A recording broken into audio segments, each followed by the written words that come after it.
Our research model suggests that IT for operational integration, or ITOI, and competitive brokerage, or the position within the computation network that the firm holds, synergistically have a positive effect on operating performance.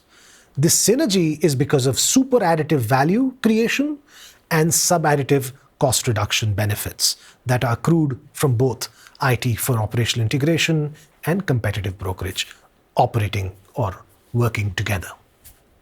Our exploratory analysis shows that these synergies are manifested through innovation efficiency, or the ability of the firm to innovate more using lesser resources, which in turn lead to better operating performance.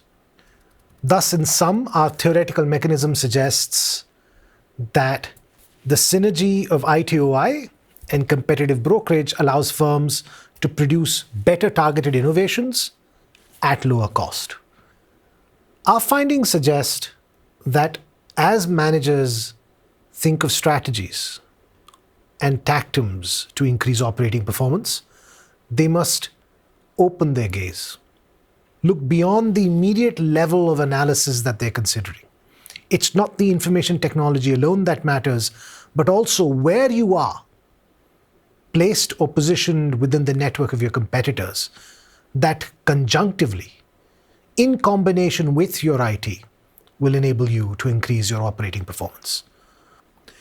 Let me give you an example to illustrate our theory. Procter & Gamble, the FMCG major, was a competitive broker.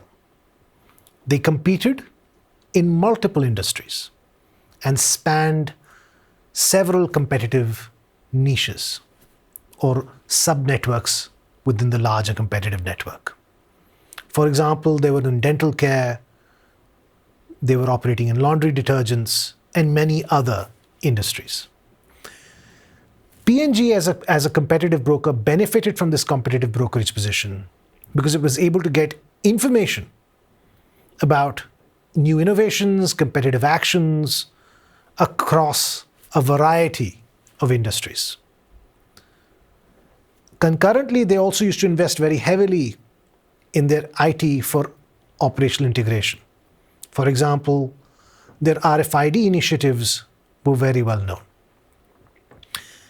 During this period, which was the early 2010s, P&G's operating performance was very high. But then in 2014, Procter & Gamble decided to trim its brands. They reduced their 200 plus brands down to merely something in the 60s.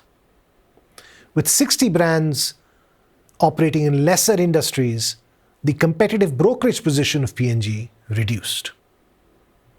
Ceteris paribus, controlling for everything else, P&G's operating performance reduced, and some of that could be accrued to the loss of synergy between competitive brokerage and ITOI.